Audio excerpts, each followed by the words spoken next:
madaxweynaha dowladdeegaanka Soomaalida mudane Mustafa Maxamed Cumar ayaa qaabilay dhakhaatiir u dhalatay waddanka Turkiga oo 35 kiis oo caafimaad oo waddanka gudihiisa waxba looga qaban waayay ka fuliyay cisbitaalka Sultan Sheikh Hassan Yabaree Referral Hospital ee magaalada Jigjiga kuwaas oo dhammaantood lagu guuleystay madaxweynaha dowladdeegaanka Soomaalida mudane Mustafa Maxamed Cumar ayaa dhakhaatiirtan kiisaska caafimaad ee u baahan lahaa waddanka dibaddiisa ku guuleysteen ee ka fuliyaan gudaha deegaanka uga mahad celiyey madaxweynaha ayaana sheegay in waxyaabaha ugu weyn ee bulshadu u baahan tahay ay ka mid yihiin amniga akhlaaqda iyo aqoonta dhakhaatiirta ka yimid waddanka Turkigana maanta deegaanka ay keeneen aqoontii oo ah mid maanta deegaanku si weyn looga baahnaa allana uu sabab uga dhigay inay badbaadiyaan 35 qof oo xaaladooda caafimaad aan waxba looga qaban karin gudaha waddanka kasakow kiisaska caafimaad ee waaweyn ee ay fuliyeen dhakhaatiirtan u dhalatay waddanka Turkiga waxay aqoon siiyeen xirfadlayaasha caafimaad ee ka howlgala gudaha cisbitaalka Sultan Sheikh Hassan Yabaree Referral Hospital ee magaalada Jigjiga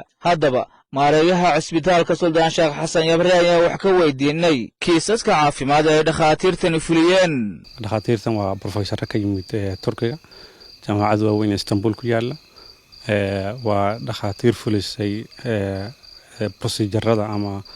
yani qalooyada ugu casriga hadda adduunka ah oo inta badan hadda ay ka sameeyaan lagu sameeyay Ethiopia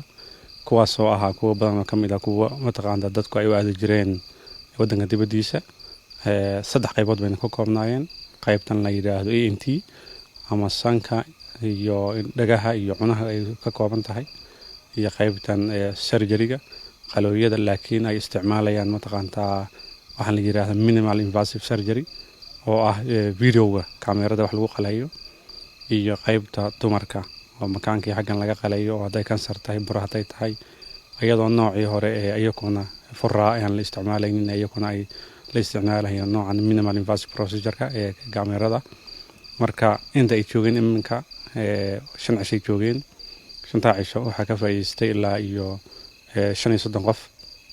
oo kiisas xaqiiqdi waaweyn bay ahaayeen tiraan way yar yihiin laakiin kiisasku aad bay u cuslaayeen waa kiis walba noqon lahaa in mataqaanta waddanka dibaddiisa uu tago qaybtan tusaalahaan oo kale dhagaha oo kale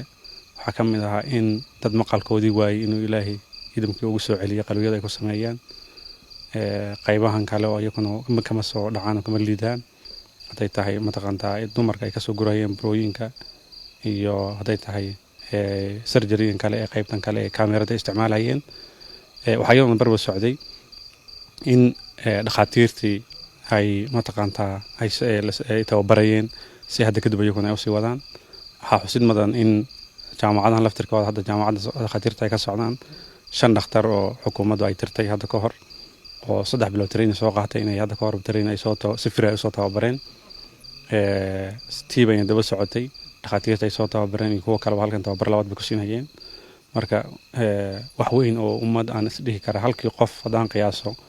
lacagtay hard currency ama dollar badan ay ku bixi lahayd Turkiga oo kale ayay mataqaanta halkan oo Ilaahay u sahlay inay ku fuliyaan xaqiiqdii targetkaygu referral ahaan waxa weeye si guudba in kiisaska waddanka dadka mataqaanta dibadda aad hayay in mataqaanta aanu joojino weeye waxa aanu leenahay targetka aan leenahay jiidadeedu weyn haday tahay shuman ama xanuunada caadiga ee dhaxan ama wax meel walba lagu daweeyo laakiin referral hospital ahaan kiisaska dadkeena mataqaanta shacabkeena ay ku dhiban yihiin ayaa muhiimad noo leh qoladan Turkiga markii labaad way hadda campaign ay maadaan mar hore lafo ku khaas ku ahaa 2 sano ka hor baan malaynayaa sidoo kale waxaan xiriir la sameynay Pakistan jaamacadda ku yaala oo iyaguna iminka dhakhaatiirna tababari doona ayadna imaan doona